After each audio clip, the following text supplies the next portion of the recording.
Good afternoon, good morning, good evening, friends scattered all over the world. Welcome to the Kroc Institute for International Peace Studies webinar on revising the mandate for UNAMA, the UN Assistance Mission in Afghanistan. I'm Laurie Nathan, I'm Director of the Mediation Program of the Kroc Institute for International Peace Studies at the University of Notre Dame. This event is part of a series of activities that we're organizing as part of a new research and dialogue program focusing on Afghanistan and housed at the Keough School of Global Affairs at Notre Dame. It's a very great pleasure to be partnering in this event with PRIO, the Peace Research Institute in Oslo. And our seminar today aims to stimulate discussion on a revised mandate for UNAMA, the UN Assistance Mission in Afghanistan, which is a very sensitive, politically sensitive and difficult issue in light of the fall of the Afghan government in August last year. At the beginning of next month, the UN Security Council will debate and renew the UNAMA mandate. So our webinar today is especially timely, and we have a really fantastic lineup of panelists, a dream lineup of panelists to address this complicated issue. Our panelists include, in this order, Scott Smith, who is Director of Political Affairs based in UNAMA and who is joining us from Kabul.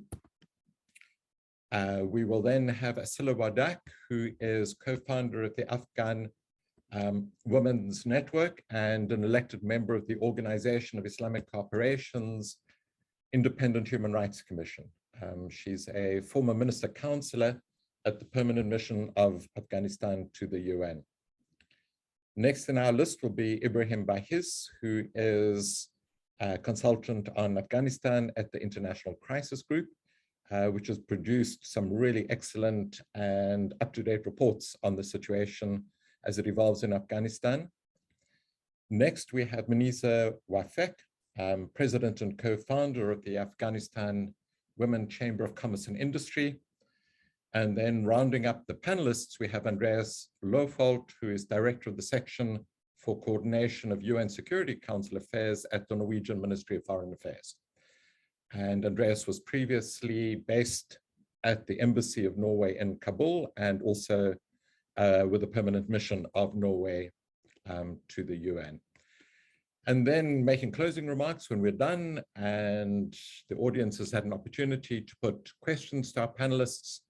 My dear friend Christian Berg-Harpwijken, who is currently research professor at PRIO, will make closing remarks. Christian was previously director of PRIO. So great pleasure to welcome you all again, great pleasure to have such a fantastic lineup of speakers. And I'm going to turn next to Scott to make some introductory remarks and help situate the debate that we're about to have.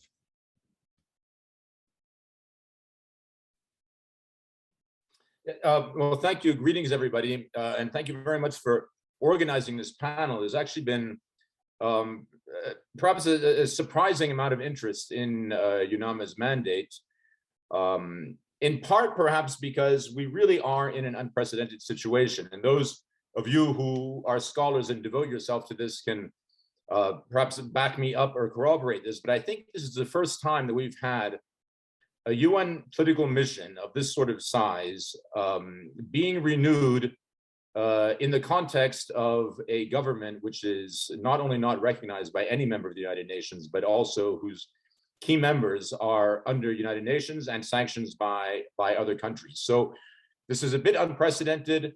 The task of formulating and crafting this mandate has not been easy, in part because we know that there are differences within the Security Council and we're not exactly sure where all of the red lines lie.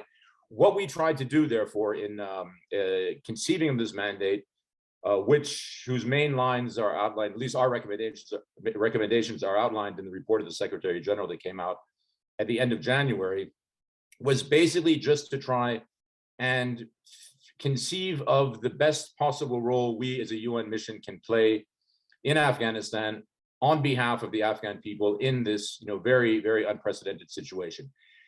Let me just give you a little sense of where we are right now, because as I said, the mandate that we're formally under which was supposed to be renewed in September, but wasn't for obvious reasons, is a mandate that is focused on providing assistance to the previous Afghan Republic. And it was very much a state building mandate. It's been that way since 2002, when UNAMA was first created. And now we're dealing with a government that is not only not recognized, but it's not clear the degree to which member states want to support its institutions. So we've been operating since August, not really under the terms of that mandate. We've been operating under instructions from headquarters. And those instructions have basically been focused on humanitarian assistance, especially during the winter that we're hopefully getting out of now, and focus your discussions with the de facto authorities mostly on issues of security of UN premises and staff and facilitation of humanitarian assistance. So there hasn't been much of a political agenda so far, even though we are a political mission. And a lot of our work has been on the sort of humanitarian issues, on trying to jumpstart the economy, but not so much on a political roadmap. So let me try to speak a little bit to the thinking behind the terms of the recommendations in the SG's report, because it's written in UN language and maybe needs to be decoded a little bit. And the first thing I would draw your attention to is the final point the Secretary General makes, that this is he's asking the Security Council to renew our presence for a year, saying, given the evolving nature of the situation, the mission's mandate and structure may need to be adjusted at that time. And here, the salient point for me would be that this is not a transitional mandate, for example, in the way that our original mandate was in 2002, when we were asked to oversee a very clear state building process that was delineated out for several years. This is a mandate to deal with a situation of great uncertainty in terms of what the Taliban vision of governance is, and uncertainty in terms of what the international community, how the international community wants to react to that. So with that in mind, in paragraph 68, the Secretary General lays out 3 strategic objectives. And one is promote effective, responsible, and inclusive governance. The second one is advancing human rights for men and women of Afghanistan. And the third one is the provision of essential services. And in some sense, all of these are departures from what we're doing right now. Right now, obviously, we're not in any discussions about inclusive governance. Again, because we're not yet sure that the members of the Security Council want us to engage in that sort of political activity, but we're suggesting now that we need to. The human rights is obviously essential, and there's been some misunderstanding, I think, about the human rights mandate that we're proposing. In fact, it's nothing new. We're still proposing a continuation of the same human rights service that we have, but part of the argument that we've been making with the local interlocutors, with the de facto Taliban authorities here on the ground, is that this human rights function is linked in a way to all of our political functions, because the international community will determine, and individual states will determine their relationship with the de facto authorities, in large part based on the sense that they see that human rights are being respected or not. So for us, that's absolutely critical to all elements of what we're doing. And then the mention of essential services is, this is linked to what we've called the Transitional Engagement Framework, which is a strategy that we've presented to donors. And what it tries to do is get beyond the very basic delivery of humanitarian services or humanitarian goods, really, and try to move into sustaining economies, sustaining livelihoods, possibly even working with the de facto authorities at the local level. Just because the provision of humanitarian assistance as such is extremely inefficient, has to be constantly repeated, and doesn't really do much to allow Afghans to try to help themselves. It creates dependency and so forth. It's been interesting for me because my original career in Afghanistan began in the 1990s with humanitarian assistance. And so to some degree, we're revisiting some of the same dilemmas that we saw back then. But basically our argument is it's not sustainable. Some of you will notice that we asked for, in September, $1 billion of humanitarian assistance to get through the winter. Now we've asked for another $4 billion. This is as much as used to be required to support the civilian institutions, the operating expenses of the Afghan state. I don't think we can keep doing this year after year, and it doesn't help the Afghan people, and it's not a good use of funding. Now, the next paragraph, underneath those strategic objectives are a number of priorities that the Secretary General has recommended.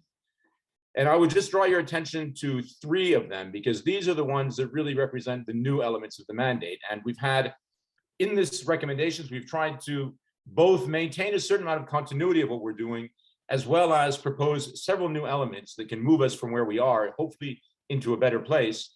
But again, these new elements are somewhat controversial, and not all member states may yet be ready to do them. But basically, the first one is this political outreach, good offices, again, on responsive and participatory governance, inclusivity, and trust building. So this would move us into more the political sphere. And of course, it's controversial because in some ways, to talk about a more inclusive governance is to give the current de facto authorities with tools that will allow them to consolidate their authority in some sense. And again, not all member states, I think, are necessarily ready to make that leap.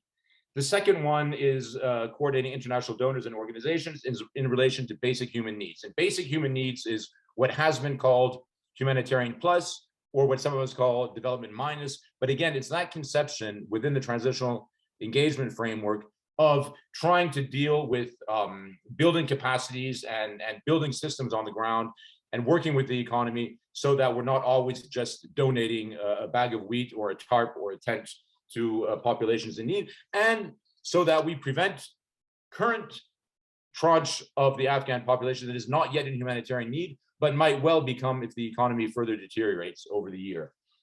The third one is in subparagraph D of paragraph 69, which is facilitating a structured policy dialogue between the de facto authorities, other Afghan stakeholders, the region, and the wider international community.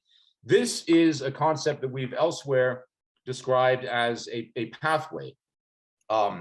And you'll notice both in our public comments and what's in the Secretary General's recommendation here, we're not necessarily saying where the pathway leads, but we are acknowledging that if it's going to lead anywhere, if there's going to be greater trust built between the de facto authorities and the international community, and the purpose of that trust is to create a better life for Afghans, then we need to have a sort of a more structured dialogue and possibly give the chance for the de facto authorities to imagine that at some point an Afghan state that they are part of can be a more normal member of the international community. And here we don't talk about recognition, and we always stress that us as members of the Secretariat, our job is not to provide recognition, but this is certainly a Taliban demand, and I think it's one of the few areas of leverage that the international community has over the de facto authorities.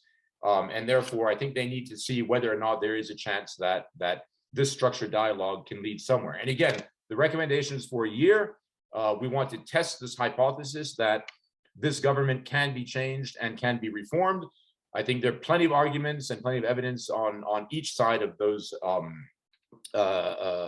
that debate. I'm sure we'll hear both today, but for us, there's no real point in having a political mission here unless we can advance down that pathway and build trust and sort of navigate, hopefully, to a better place for the Afghan people. The way I've been describing this then is sort of a mandate in 2 gears. One is the gear that we're already working under, which is mostly humanitarian assistance and a very perfunctory dialogue with the Taliban de facto authorities on human rights and so forth, but not on major political issues. And then the second gear are the ones basically represented by those 3 subpoints that I just went through. But again, the controversial point here, and this is where I think I'll conclude so that we can have a larger discussion. The controversial point is that all of these second gear activities basically would provide what the late Professor Sam Huntington described as performance legitimacy, but that is a kind of legitimacy, and it would basically it would recognize the fact that the de facto authorities right now are in power, are likely to stay in power, that the international community does not have an interest in seeing it either disintegrate right now or be isolated or go back to another period of conflict and civil war. That as bad as some of the policies or many of the policies are of the de facto authorities, they have created a kind of negative peace. And what we're asking for is a mandate to test the hypothesis that we can move them towards a more positive peace. And again, for us, the debate in the Security Council will be absolutely crucial because it will be a clear indication to us, as well as to others in the de facto authorities in particular, of whether the international community is willing to accept this hypothesis and allow us to try to move move forward along this putative pathway. So I will stop there. Thank you very much. Of course, I'm here for any questions later on. Thanks.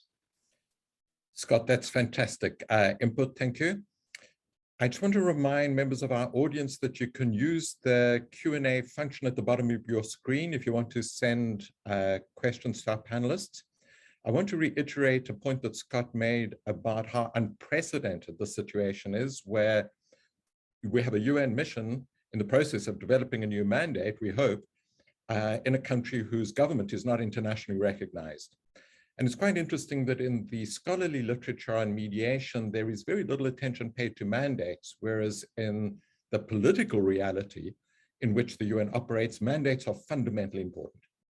Mandates politically set the parameters, they circumscribe, they prescribe, and they direct the UN to act or not act in certain ways on the ground. And it's therefore especially fascinating, I think, from a mediator's perspective, to look at the provision in the recommendations of the UN Secretary General, namely to facilitate structured policy dialogue between the de facto authorities, other Afghan stakeholders, the region, and the wider international community.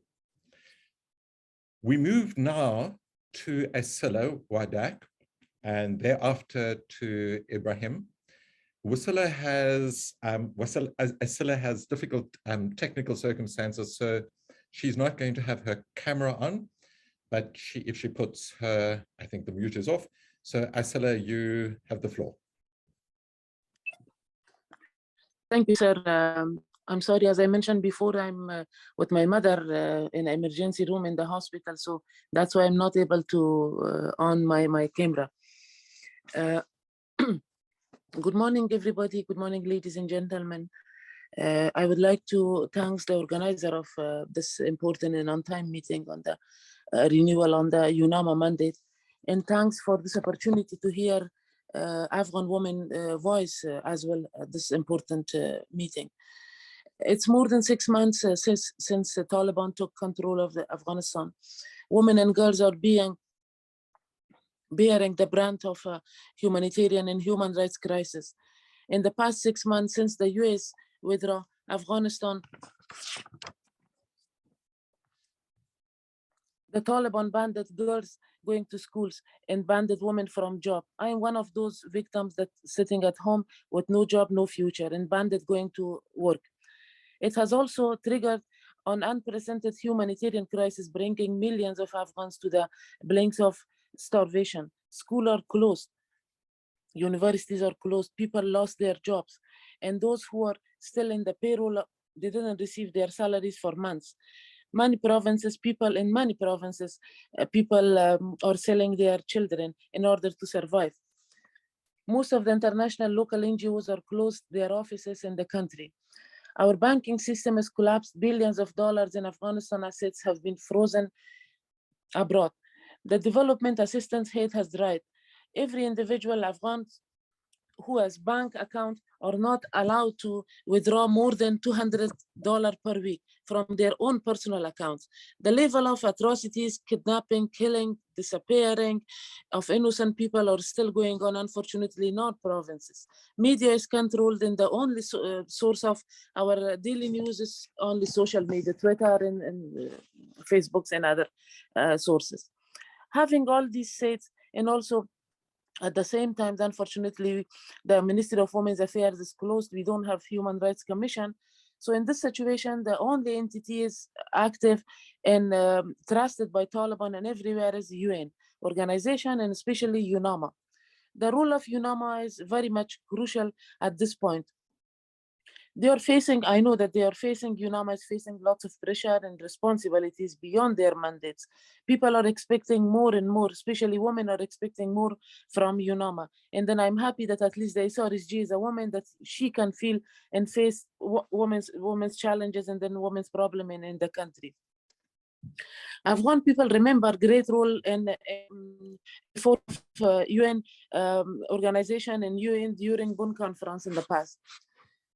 The January 2022 report of the Security Council on the situation of Afghanistan is broadly covered, almost everything, but I would like here to just highlight some of the issues, and I would like to emphasize on the number one, reopening of the Human Rights Unit under the UNAMA leadership is very much important at this point. And under this unit, they can provide impartial reports. Also, UNAMA under this unit can work on the documentation of all violations and violences by Taliban and other armed groups in Afghanistan. And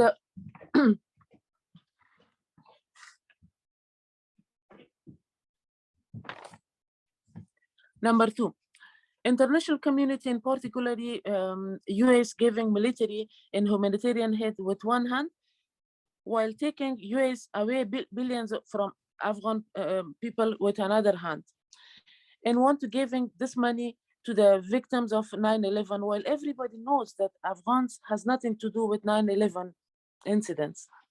I request UNAMA to play a mediator role in this at this point, and then to in order to preserve assets of Afghan money. I refer to executive order of President UNAMA here. Number three, the report of His Excellency SG is not reflecting in particular about the importance role of women in the context of humanitarian aid. And then maybe our colleagues and our friends, they know that Taliban banned women to go to the distribution site without male mahram. While we have millions of widows and also women housed families in Afghanistan, UN must ensure for equal distribution of the humanitarian assistance and to monitor and then to ensure women participation. They should be part of the leadership, need assessment, distribution, and implementation of the aid in the country. And number four, once again, I emphasize that peaceful protest is not peaceful protests are the rights of every citizen in every country. And under UNAMA mandate, I would like to request again and again that UNAMA colleague can play a great role with provision of environment, especially to women and then to all civilians, to ensure their safety and then security, and then to ensure that women are safe while they are asking and raising their voice during these protests. At the end, I would like to also thanks Irish, Norway, and Estonia for all consultation that they did in the past for mandate of UNAMA, especially with women of Afghanistan. And then in the past, it was not like this, but now they are doing lots of consultation. And then once again, I'm very much thankful. And last but not least, I would like to thank SG and the Security Council members for all their support to the Afghanistan mission in New York. As Scott said, that they are supporting a mission that there is no government. Thank you so much. Excellent. Really appreciate those comments, Asila. Thank you. Highlighting what you think is insufficient attention in the SG's recommendations to women in the context of humanitarian assistance, and also highlighting the importance of UNAMA's role in relation to human rights violations, which sets up a very interesting tension that we will explore later, the tension around a UN presence inside a country being critical of human rights, but being vulnerable to being kicked out by the host government or put under pressure by the host government. Ibrahim, I turn to you and we look forward to hearing your comments. Thank you for that, Lawrence. It's a pleasure to be here today.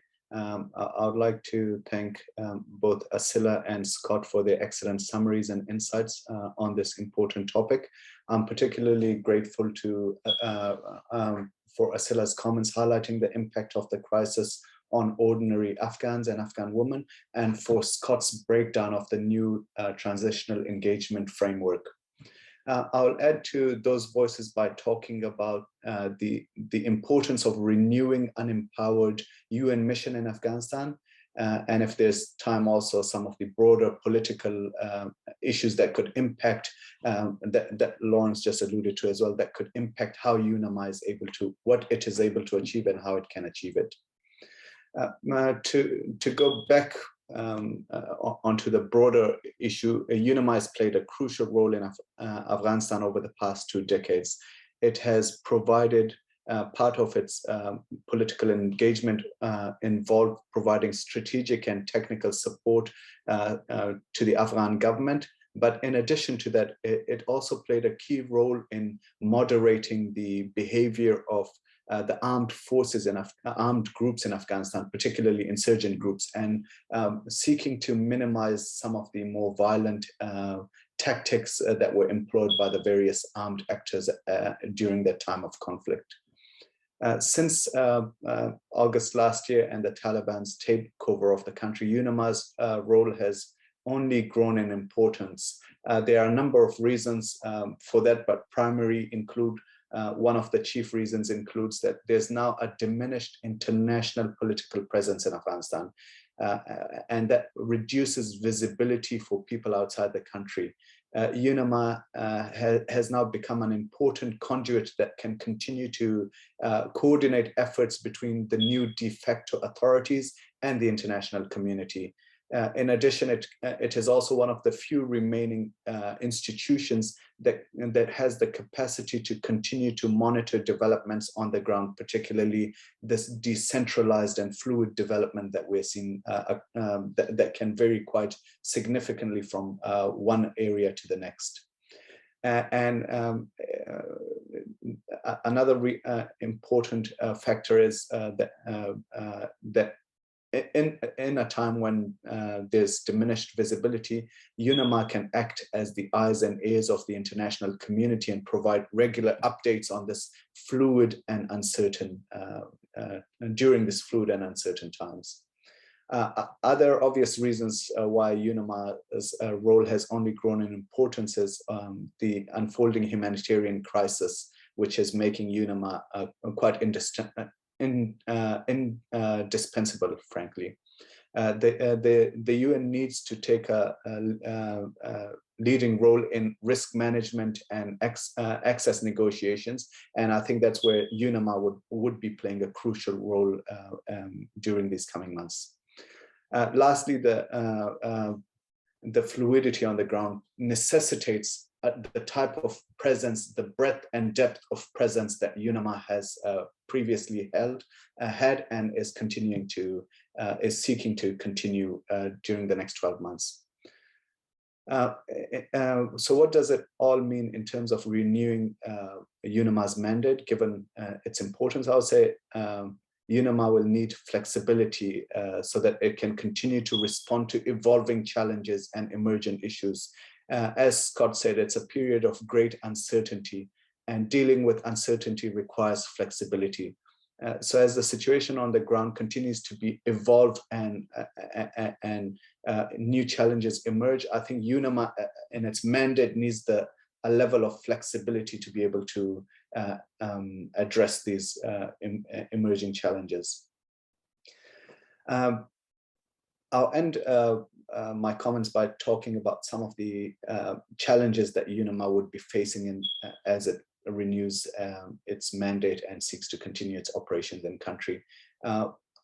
Obviously, UNAMA is navigating a very complex environment where there are divergent demands and interests of different states and actors, and one amongst those is the Taliban authorities, which have, for the moment, consolidated control over the country. So I would summarize. I think it's important for UNAMA to be able to understand and navigate the Taliban's how the Taliban authorities view a continued UNAMA mandate in the country. So although I think that the Taliban continue to begrudgingly accept UNAMA's role in Afghanistan, I would think they harbor reservations both to the continued mission of UNAMA, as well as the approach or what the Taliban view is the UNAMA's approach to the plethora of problems of Afghanistan. The Taliban and their some of their senior government officials have said this.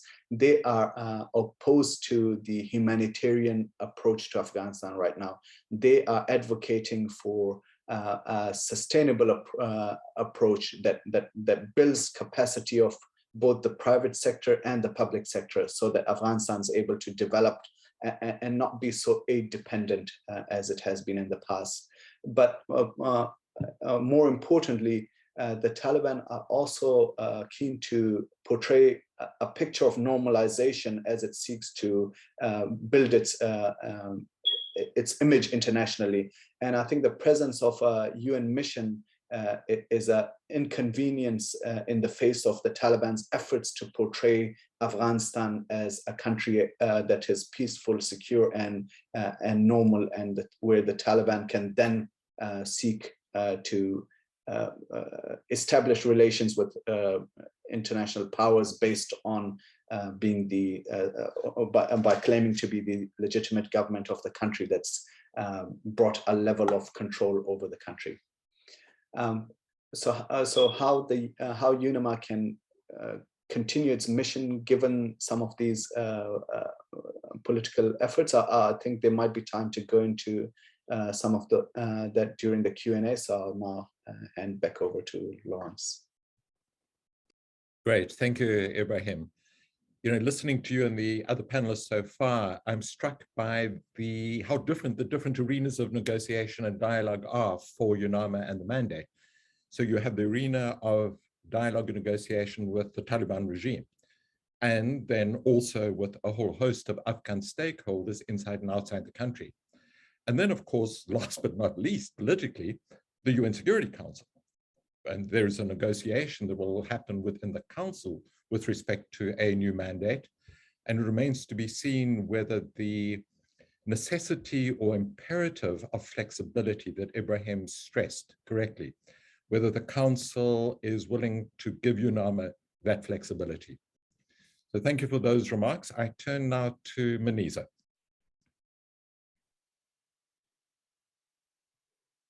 Thank you, Laurie. Good morning and good afternoon and good evening, everyone. It's a of course, very important discussion on Afghanistan, and especially UNAMA's mandate and presence in Afghanistan, that we all, of course, agree on the importance of their presence and need at this moment. One of the general comment that I would like to make before getting into the future mandate of UNAMA is that considering Afghanistan's situation in the last 6 months since its fall to the Taliban, we needed, and of course we need institutions to address issues of Afghanistan with more agility. And unfortunately, United Nations and as well as our other international allies who could have been more agile have been slow. And one of the greatest example of them being slow, but also we can call it their failure, is schools still banned for girls, middle and high school girls for the last 6 months. 6 months seems 6 months in terms of numbers, but in terms of time and its the quality impact of it on girls' lives, in families' lives in Afghanistan, and how in long term it impacts the families and culture in general in Afghanistan to again allow their daughters to go to school is very crucial, and we all have failed to do that. And not only that, I'm glad that Asila went through a number of other failures as well, that unfortunately in the last 6 months none of the international community and United Nations agencies have been, again, agile and have acted with agility to really address those issues with the current governing government in Afghanistan. Now coming to the future mandate of UNAMA, of course, UNAMA's previous mandate was very much political and governance and government building. But now, with a number of other institutions not being able to go into Afghanistan, such as World Bank and IMF, and of course, I mean, my focus is majorly on the economy of the country and economic institutions that could help macro and micro level economics in the country, and could have done interventions in those regards. It's very crucial that UNAMA's new mandate include those that other institutions could have taken care of and are not able to take care until the government or the whatever regime or system gets international recognition, and then we don't know in what span of time that will happen. So macro and micro economic intervention is very important that UNAMA as well take into consideration in its new mandate. And that's very important, not only because those other institutions are not able at this moment to provide support to Afghanistan, but the current group that's governing Afghanistan lacks that expertise to take care of that.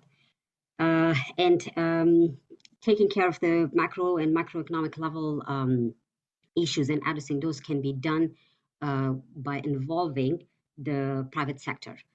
From larger businesses to larger industries to SMEs, all of them are in Afghanistan because, of course, they had something at stake, and they have and they are still willing to continue making sure that their investments remain alive. So, so there is a bigger leverage and opportunity for the international community and as well as UNAMA to make use of. And the private sector, of course, on the other side, also has a better leverage in terms of what investments they have made in the employments that they had created and they have continued to create.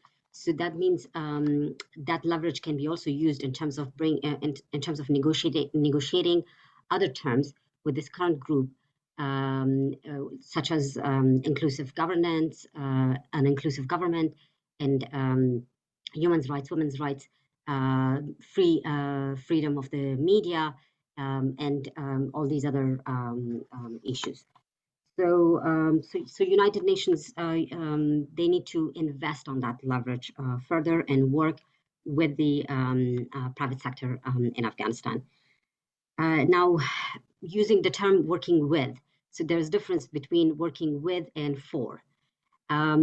For is, of course, when you consider that a group is paralyzed and you work for them, but with means that they're still alive, active, and you want to together with them find a solution and implement that solution to improve the situation in a certain society. So Afghanistan civil society, youth, private sector, these are all the groups that are active and should be utilized and should be considered as partners to work with. Aid delivery monitoring is another major area that I would consider important for UNAMA's new mandate. And so UN and UNAMA should provide political and technical oversight of the delivery of the 8 billion assistance plan to help ensure aid coherence and humanitarian access to the civilian population and minimize aid diversion through careful monitoring. And more broadly, the UN must do everything in its power to involve and empower Afghan civil servants and civil society and private sector in the delivery of aid and avoiding creating new parallel structures. And that would be at the expense of course, Afghan capacity and agency. And one last thing, that in the new recommendations by the for the UN Security Council for UNAMA's new mandate, one of the two pillars that are recommended is humanitarian aid and development. I would suggest that we change it to economic development. Economic development will make us focus more again on private sector's existence and economic reliance, self-reliance of the country, and not very much reliance on the development aid, as we continue to have that reliability in the last 20 years.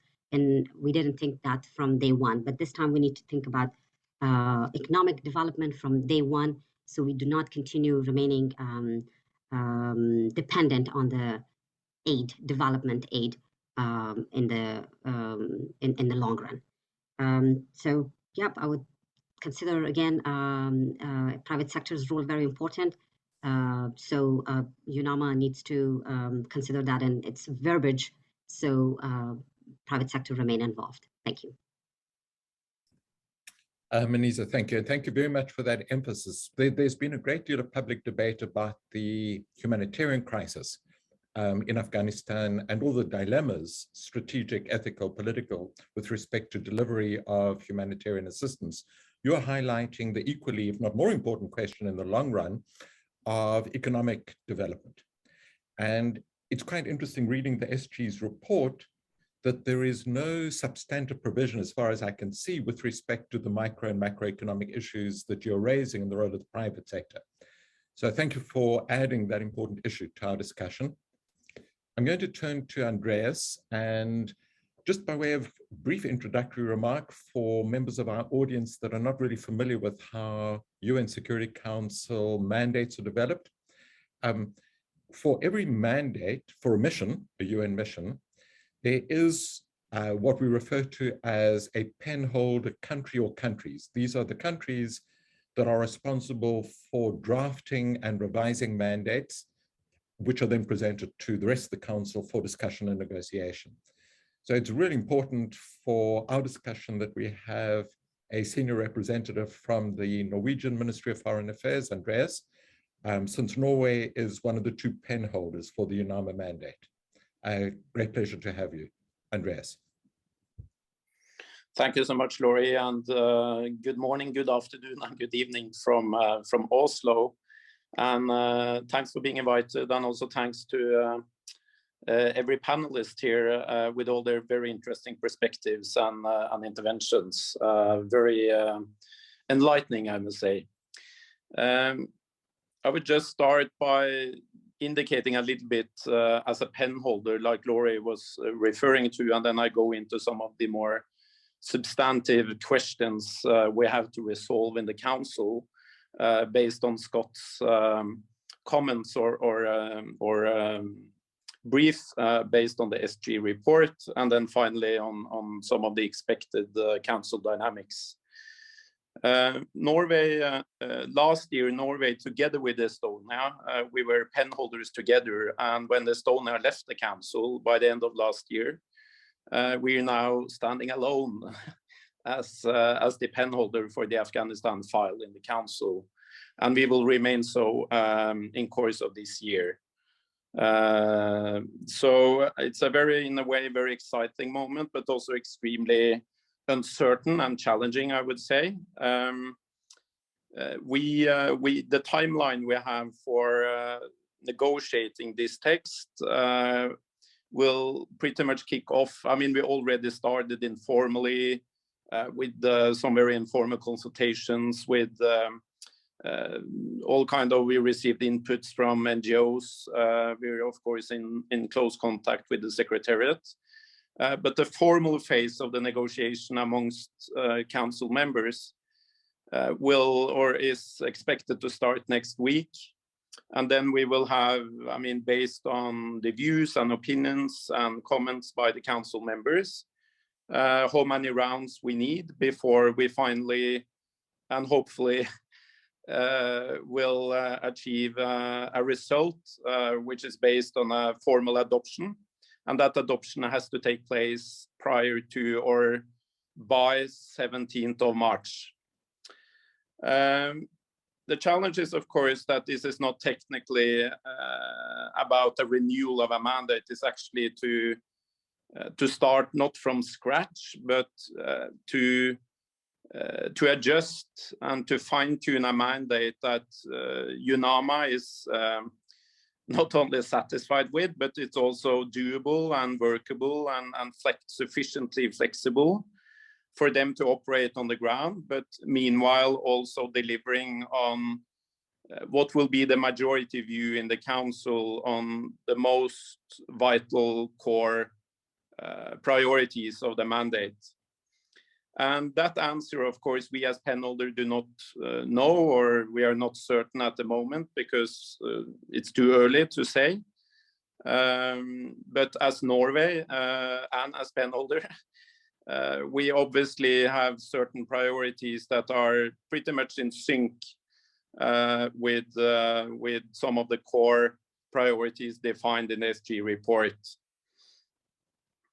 I would just stress that historically, in a way, I mean, looking back basically to 2002 and also, I mean, up to now, or up to last summer, the negotiations on UNAMA mandate either every year or every 6 months sometimes.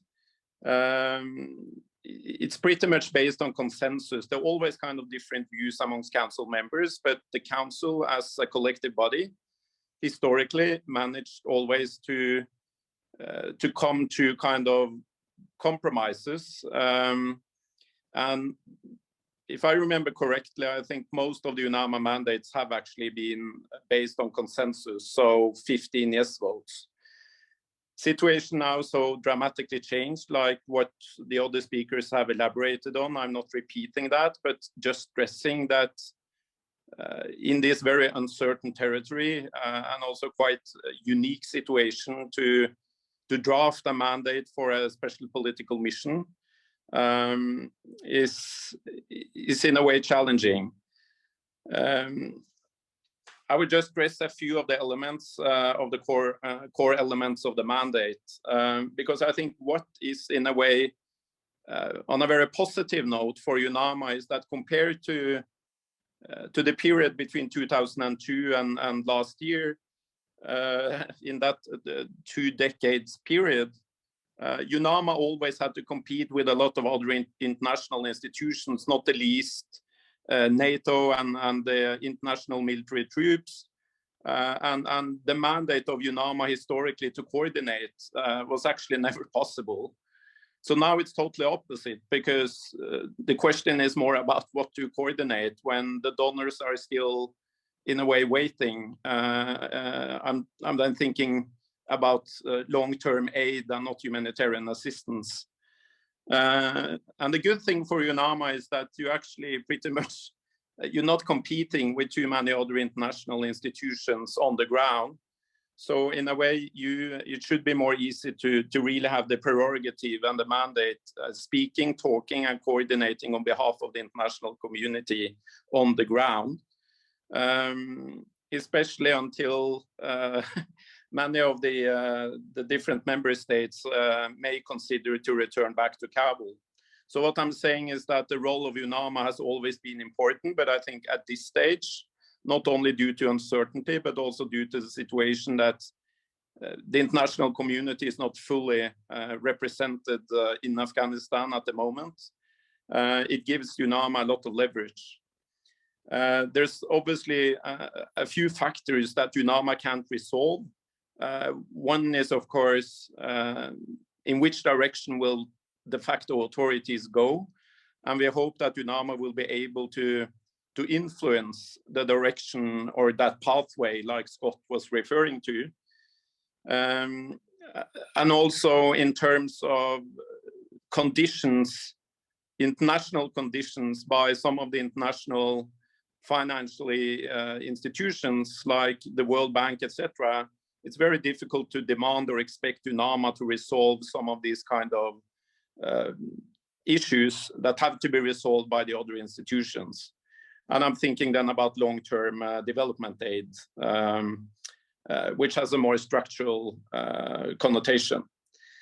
Of the core mandate, in addition to stress the need for some flexibility for the new UNAMA mandate, it also has to be robust. And as robust as possible, of course, pending the other council members' views. But I believe the two kind of core elements I would stress here is that one is on the good offices. which always have been kind of the core element of UNAMA. But due to all the other international actors that have been in Afghanistan over the past decades, it was always difficult for UNAMA to find that role. Because also negotiations with Taliban over the past years, many of the member states played that role and took that space. So I think on good offices, dialogue, finding a pathway in a structured way with the de facto authorities will be, it's uniquely defined for the UN to play that role.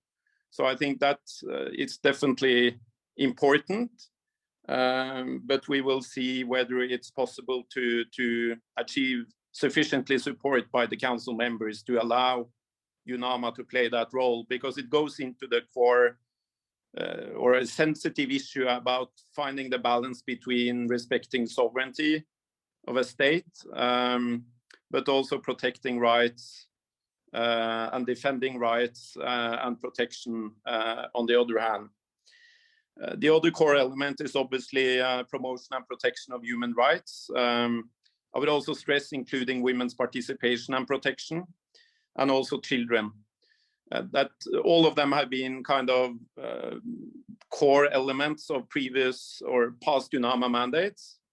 But the way they have to work out this now will need to be different, because previously the work on human rights was based on a method that you basically assisted the host government to implement and respect the international conventions the states were assigned to, whereas now it has to shift more over to the monitoring aspect of the mandate.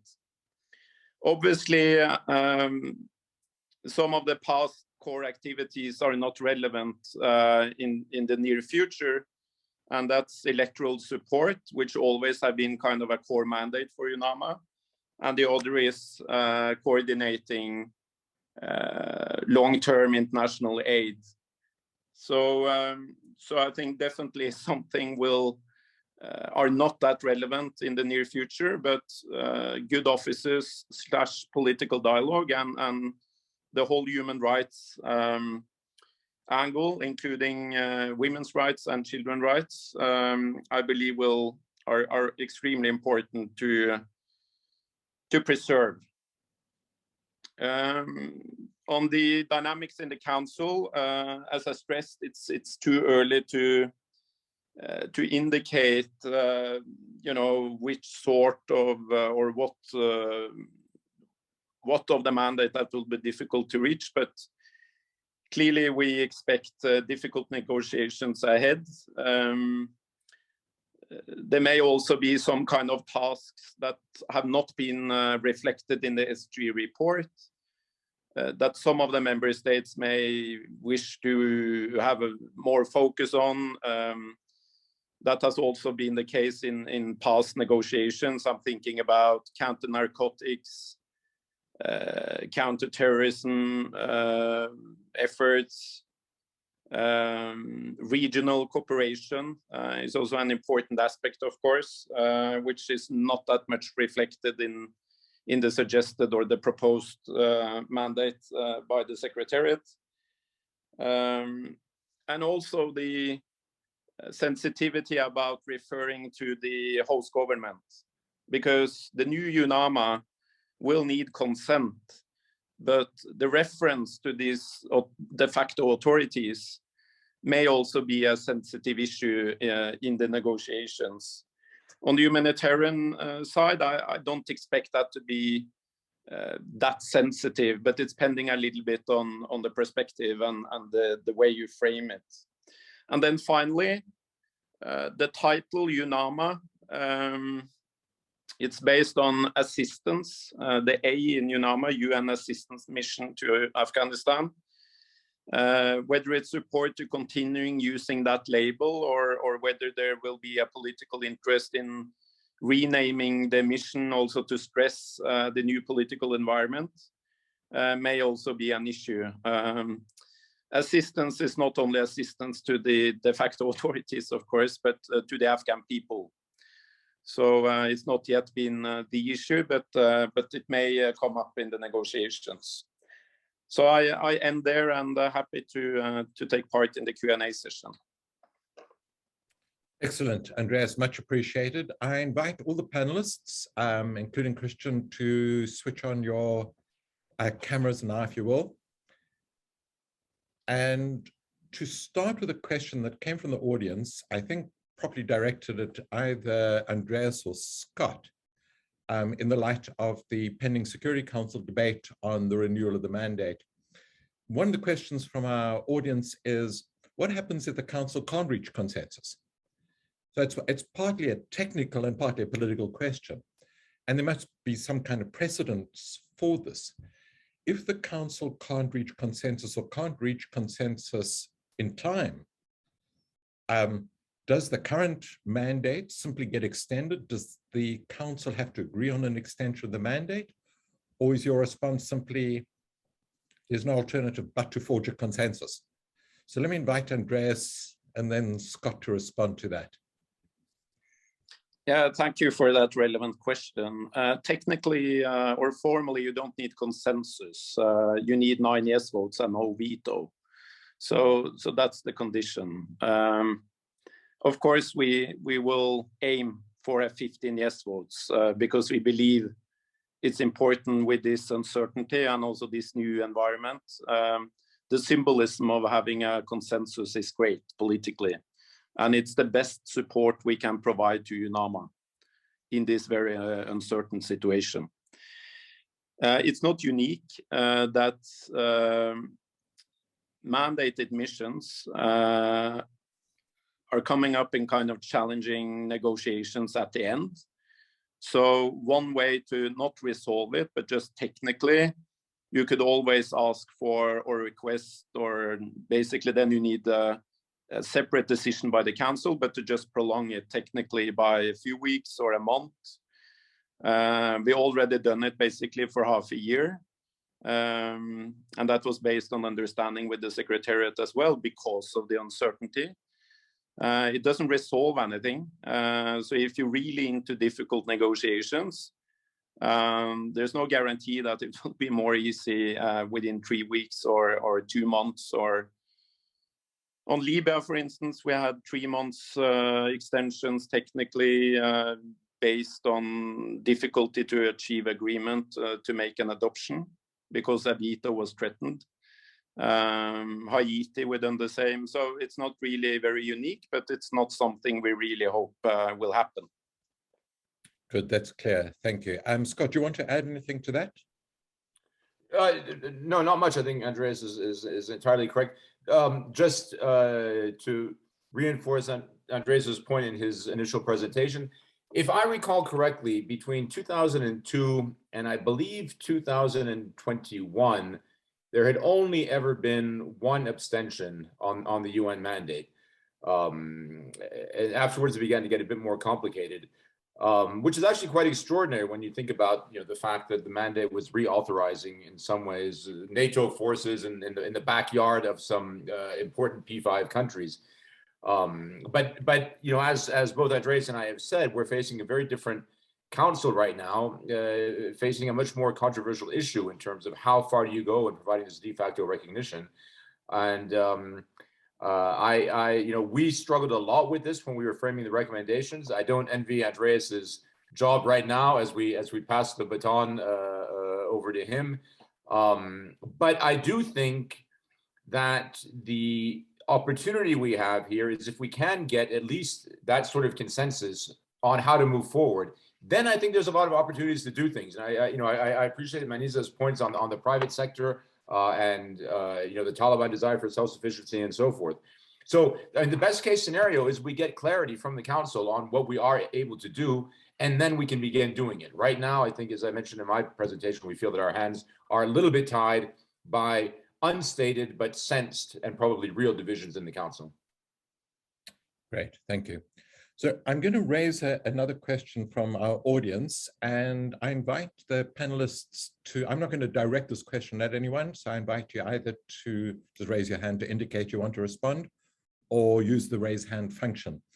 The question has to do with the Secretary General's recommendation, the first priority, providing outreach and political good officers with a focus on responsive and participatory governance and inclusivity. What does that mean? What does participatory governance and inclusivity mean in the current context?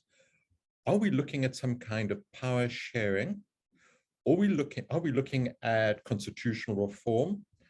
Or does this really mean, just in a minimalist sense, Taliban being responsive to Afghan communities and a variety of different voices, diverse voices in Afghanistan? Practically, what does this actually mean? So if any of you wish to, Scott, you can kick off, and then other panelists just indicate if you want to pick up. Yeah, that one sounds a bit like it's directed to me. So the first point is, there is an interesting consensus, I would say, among the entire international community that straddles both the neighbors, the region, the Organization of Islamic Conference, the Gulf Cooperation Council, and the so-called traditional donors and the West and so forth, on three key issues that they want to see progress on before they think about even recognizing the de facto administration. One has been mentioned, it's the question of girls going to school, which we hope to see in March. The second one, well, let's say the third one is counterterrorism and ensuring that, actually not only counterterrorism, but ensuring that Afghanistan in general is not a threat to the region or the world, which includes also not harboring terrorists. But the second one is a more inclusive governance. And here I would say, well, there is this broad consensus on the fact that the Taliban government needs to be more inclusive. There are different ideas of what that means. And frankly, your questioner seems to have been reading my mind, because they laid out really what the three options are. Being realistic, and let me just speak for myself here, I think right now power sharing is not something that the Taliban will entertain seriously. I think they're having enough trouble accommodating their own various factions and those who have contributed to their victory in their eyes, and it's very difficult to imagine them bringing people from outside, coupled with the fact that the people they might bring in from the outside don't necessarily have a very good track record. And these are the people who lost a lot of credibility by leaving, and those that left with lots of money, even more credibility was lost. Constitutional reform, perhaps eventually. The Taliban position on this right now is that, well, we have been told, and I've asked for a more emphatic statement of this, but I think it came up in the Oslo meetings several weeks ago, that they have accepted the 2004 Constitution as a basis, and they're reviewing it right now for its conformity with Sharia and national interest. And maybe by the time they finish that review, there won't be much left of it. But it is interesting that they finally said that actually that they have accepted this, after having for many years said they could not accept it because it was conceived under the bombs of B-52s. So that leaves your questioner's third point, the minimalist approach. But I think this is actually the approach that we need to begin with. It means, and I would see sort of four different vectors where we can have greater, at least consultation that is a form of inclusion. One, at the local level, much more discussions with different communities. I've asked our field offices several weeks ago, and they're sort of saying, yes, they're reaching out to like-minded communities, but they need to reach out to former officials, to other ethnicities, to women's groups, to other civil society groups. And I think that will give them, a greater sense of what they need to do to govern, because frankly, in a lot of places, they are resented, and they know that. And to some extent, it makes them very nervous. Second vector, I would say, is bringing in more technocrats, people from outside possibly, and they themselves have said that they need this. And I think what that does is it forces them, again, to account for different points of view, as well as accommodate some of the needs of these technocrats. Because if they come back, they will not want their daughters to not be able to go to school, or their wives to not be able to work, or even leave the house, without a male relative. Third vector is, I think, and this is, I know this caused some controversy, but I think continuing discussions along the lines of those that were held in Oslo in January, maybe making them a bit more regular and a bit more institutionalized with a small I, with the idea again of promoting this reconciliation, and that word is also in that paragraph that was cited. But again, what these do is they force Taliban to respond to concerns of people that are not like them at all, but that are really Afghans. And the fourth one is, and this point Manisa mentioned, is the private sector. The Taliban really are basing a lot of their future governance on the private sector. They have a discourse of self-reliance, which is similar to that of the Republic, but it's actually being enacted on because they have no other choice. And to some degree, they're being somewhat successful at it. But the private sector will want certain regulatory stability. It will want an educated workforce that can help it compete, in a dynamic region. It will probably want, those who are specialized will want the same things as the technocrats. And I think the Taliban are more likely to respond to these demands as they see it in their self-interest, rather than sort of conditions imposed, from the West, which they think have been discredited by the failure of the Republic. So this is not an answer that diplomats like. I think diplomats would like to see commitment to power sharing, to a new constitution, to elections, to a bond-like process. I think that's a non-starter right now, but I think we could actually go quite a long way by addressing these other issues. Great, that's really fascinating. A whole range of options here, and it's a kind of the underlying notion here of politics is the art of the possible. So it's one thing to spell out what we think is ideal or most desirable. It's another to work within the very real political constraints. Do any of the other panelists want to comment on this question?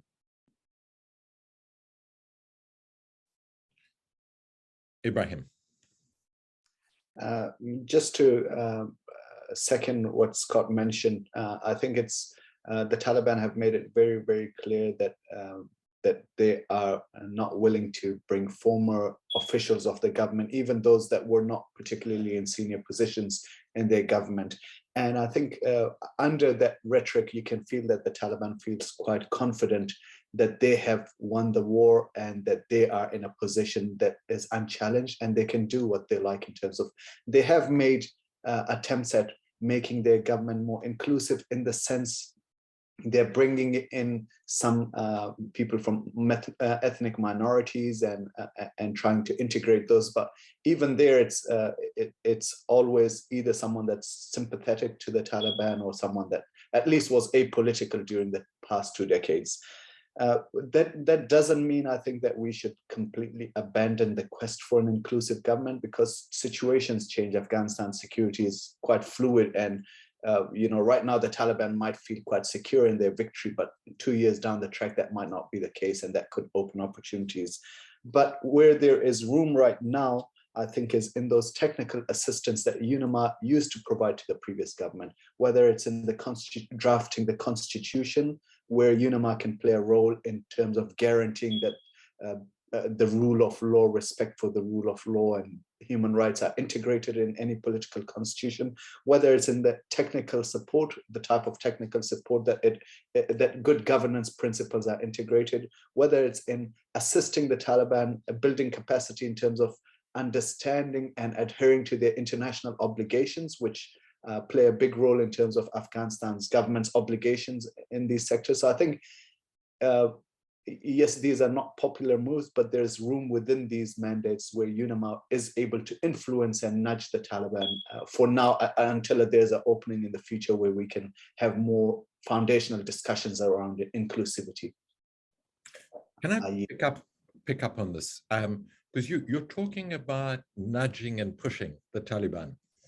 And in a way, while we focus on the importance of the formal mandate, the legal mandate of UNAMA, which is the mandate that is approved by the Security Council, there is also a mandate that UNAMA requires, that any UN mission requires from the host government. And that may be a formal mandate, in other words, recorded in a formal MOU, some kind of agreement, but there's also an informal mandate, which is to say some kind of consent is required from the host government in order for the mission to get on with doing what it wants to do. And I'm interested in how it's effectively a negotiation between UNAMA and Taliban. How does this negotiation take place? Where is the Taliban most interested because of its own interests in international cooperation and international support? And does that give the UN and other international actors some leverage to push their particular interests and norms? So I'm interested in this negotiation with Taliban regime. Andreas. Yeah, that sounds like me again. Okay, so Scott first, Scott, and then I'll move to you, Andreas. Okay, it's a very good question, and the point Andreas raised before about the need for at least an implied consent from the de facto authorities, because they can always stop us from doing what the Security Council mandates us to do, and we've seen the literature on eroding consent and so forth.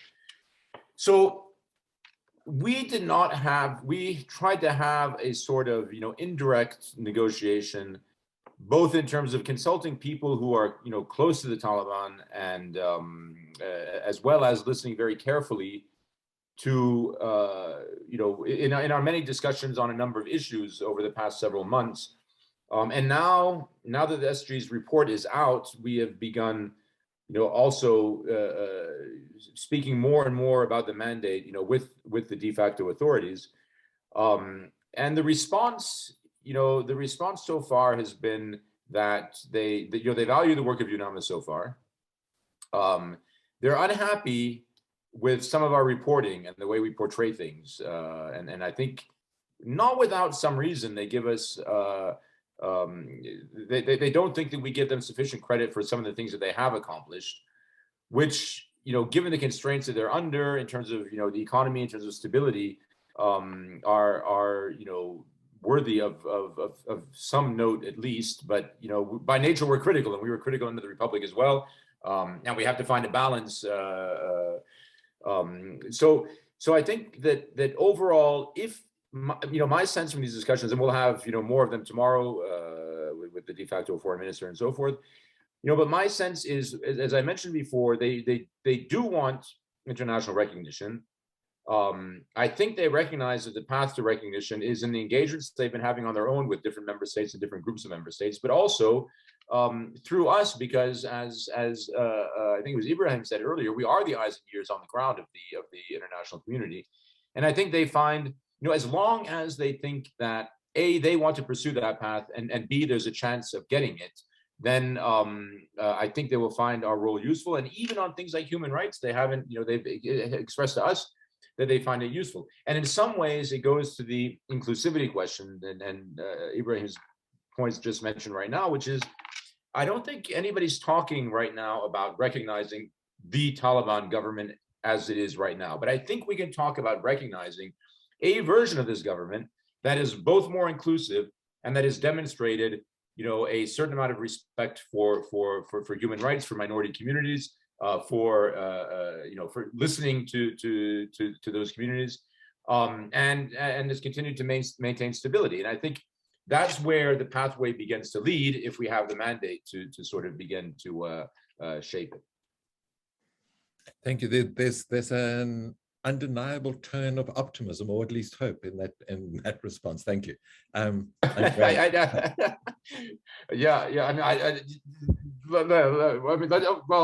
It's people say that we have no choice but to try. Exactly. But everything is caveated by none of this is guaranteed. Yeah, and if we weren't hopeful, we wouldn't be doing what we do. So we'd pack up shop and go surfing somewhere. Andreas.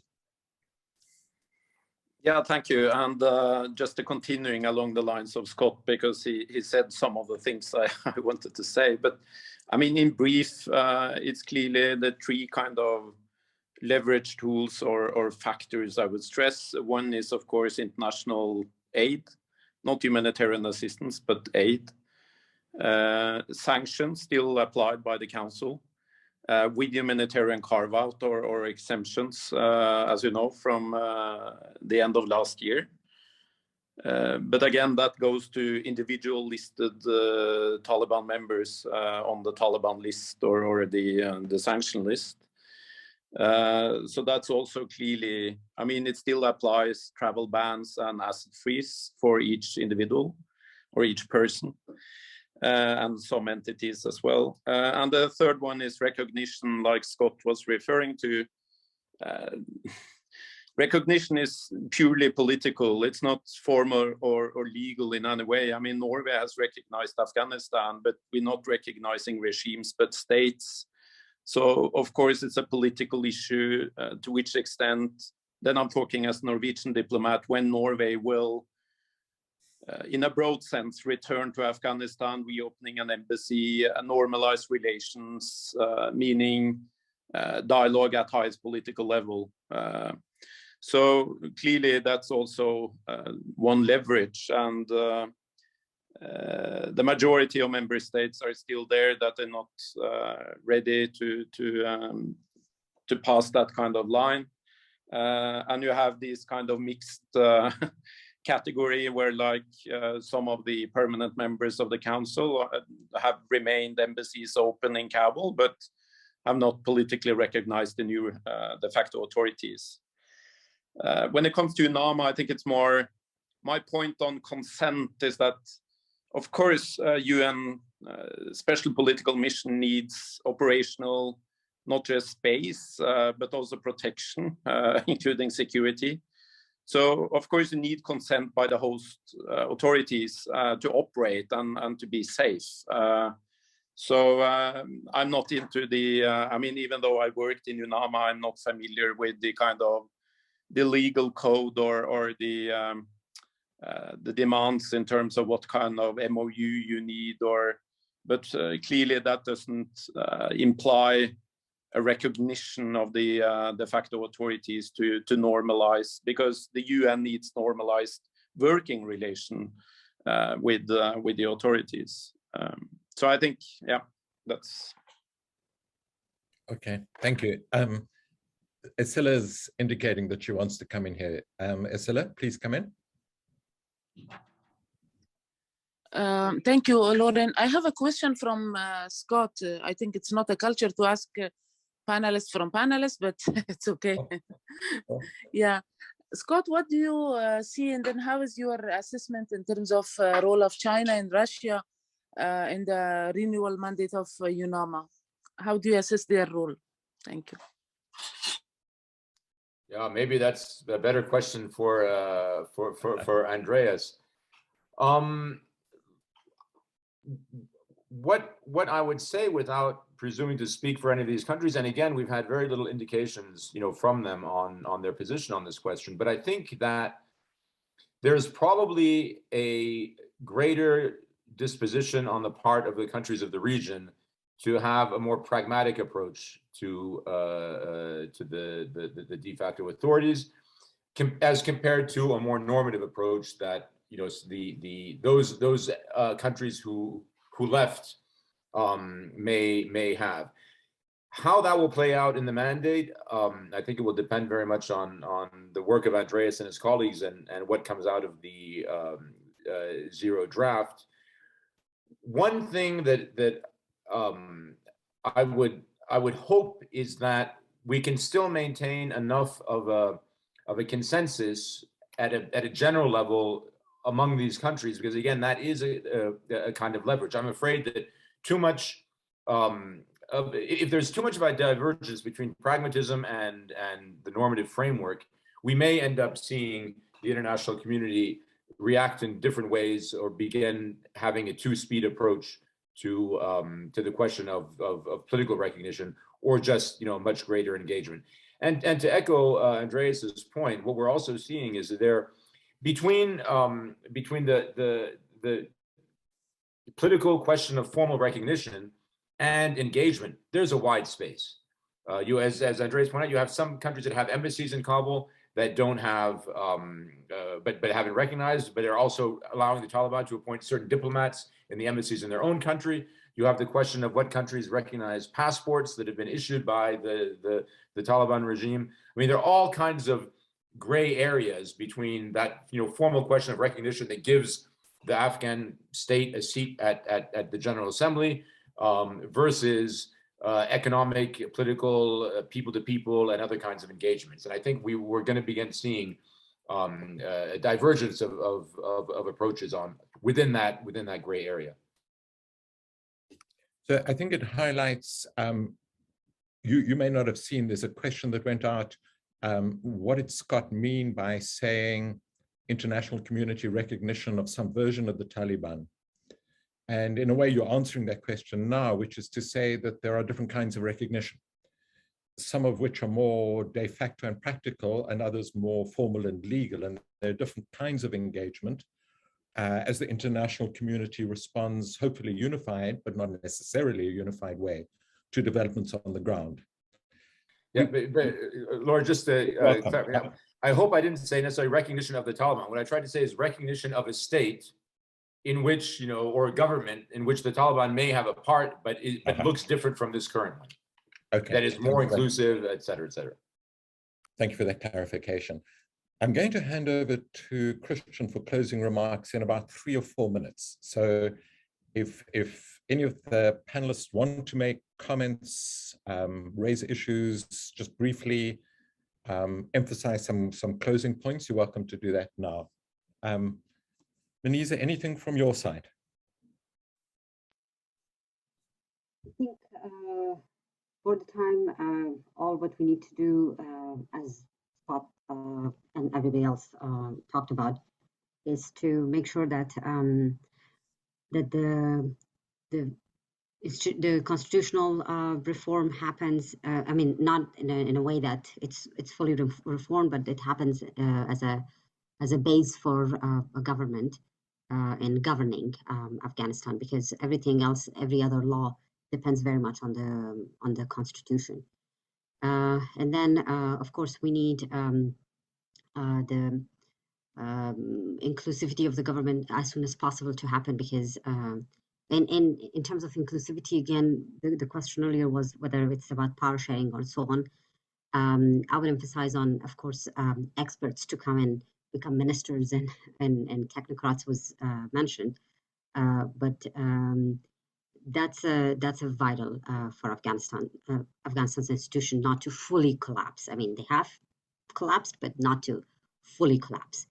That's something that the international community, and especially institutions such as UNAMA being on the ground, has full leverage to negotiate with Taliban to reform that, to bring real experts and appoint them as ministers, deputy ministers, and some other technical positions to really take good care of the day-to-day work in Afghanistan, which all of us very much depend on.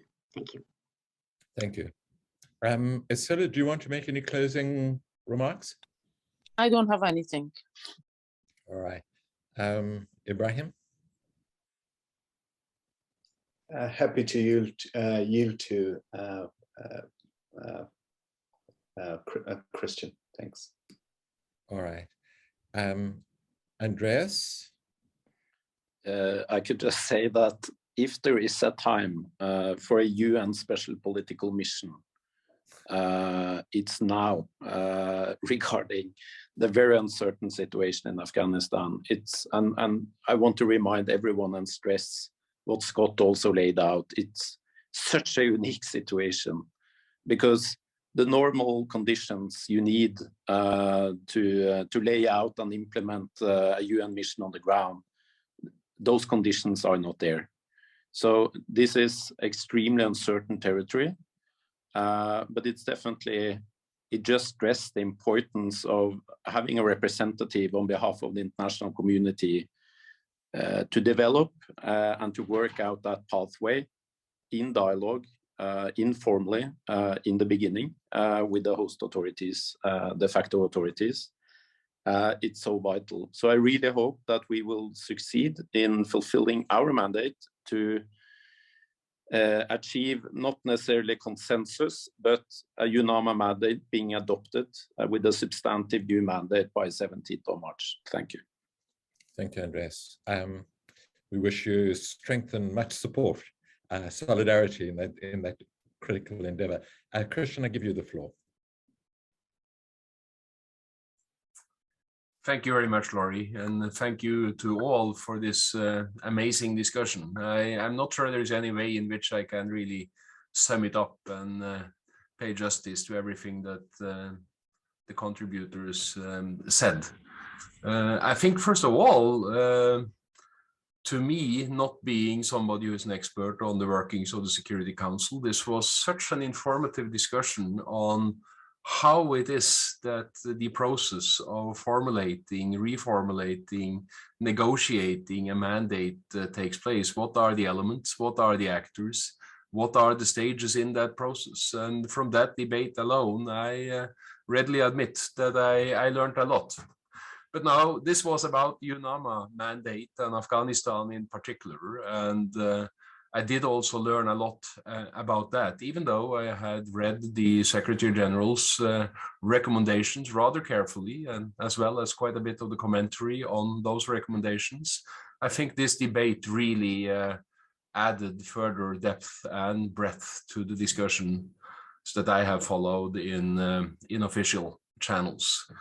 And perhaps importantly, although perhaps trivially as well, for those of you who have followed the discussion, I think the point on which Scott started and Andreas ended, namely that this is an entirely unique situation. One is trying to come up with a sensible mandate in a situation where the world community relates to a de facto regime with which many of its members want nothing to do.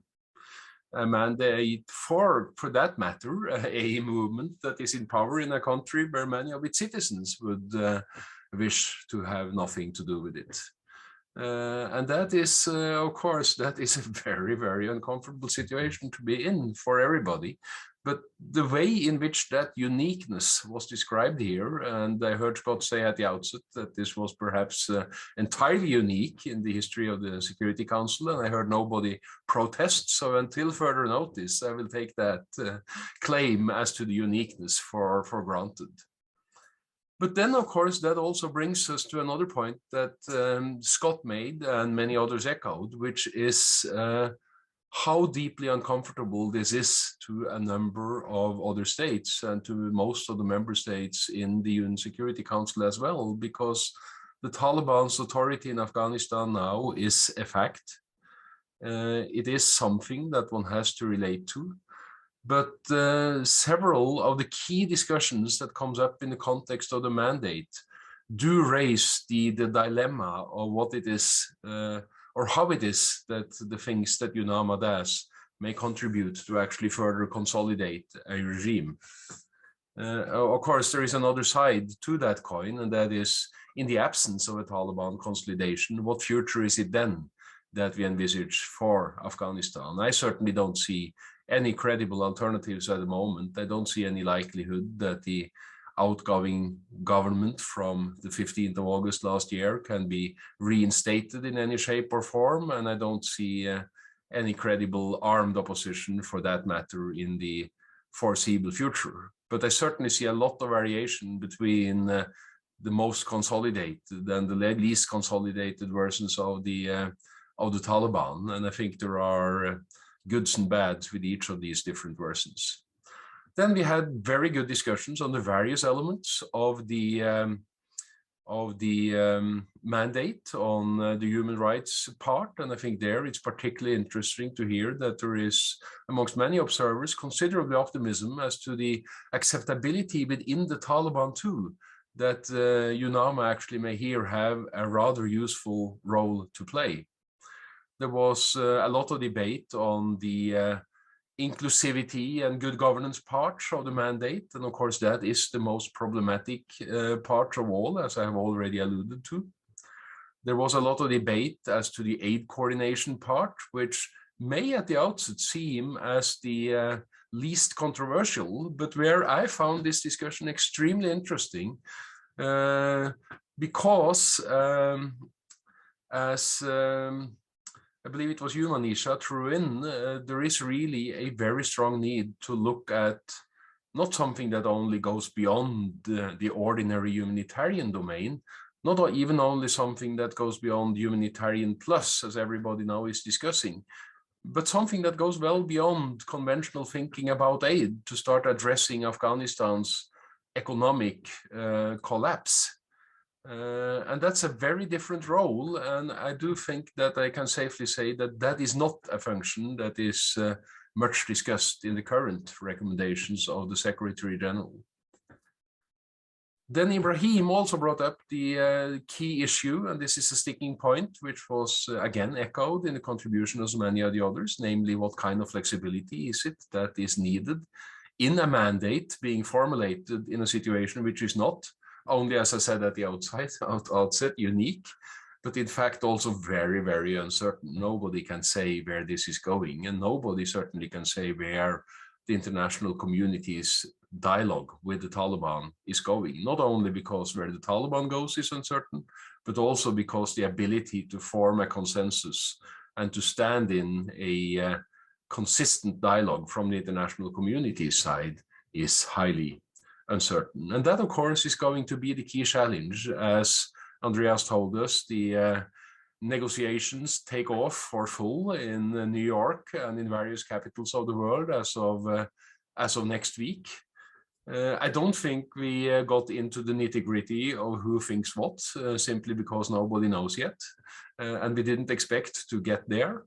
But I do think we made an enormous contribution in really being able to identify both what the key issues in the mandate are, what the key dilemmas are, and the fact that there aren't all that many good alternatives to a sustained UNAMA mission. And there I also take with me the observation made that in this situation, UNAMA is really the main game in town. You know, we've been through 20 years now where there's been an abundance of actors and initiatives and parallel structures. Well, that's not the situation we're in. It's a very different situation there.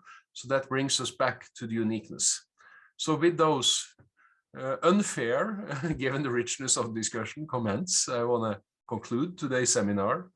I do take the liberty of inviting you tomorrow to a seminar that we co-host with a number of other Norwegian organizations, which is called the Taliban's Oslo Visit, What Next?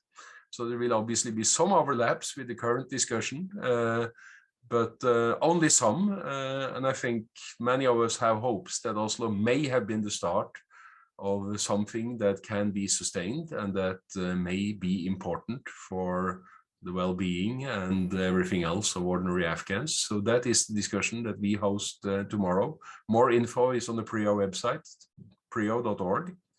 But then in closing, I want to extend my gratitude to Croc and to Laurie Nathan for taking the initiative to this very important seminar. It's been a pleasure to collaborate with you. I do also want to thank each of the panelists. I think you brought, each of you, a very specific and different perspective to the discussion, and the way that come together was just a dream come true for anybody who organizes seminars. Simply fantastic. And then finally, of course, also a warm thanks to everybody who attended and everybody who engaged in discussion. We are aware that we weren't able to address all the questions that were raised, but I do hope that you found it was worth your while. And I hope that you, like me, feel that as we now follow discussions about the UNAMA mandate as they evolve over the next few weeks until the 17th of March, where hopefully a new and very different fitting mandate to the situation will be decided upon in New York, that you will feel that you have a much better basis for following it. So again, thanks a lot. Thanks for your interest, your attendance, your contributions. Look forward to seeing you next. Thank you all. Thank you. Speakers.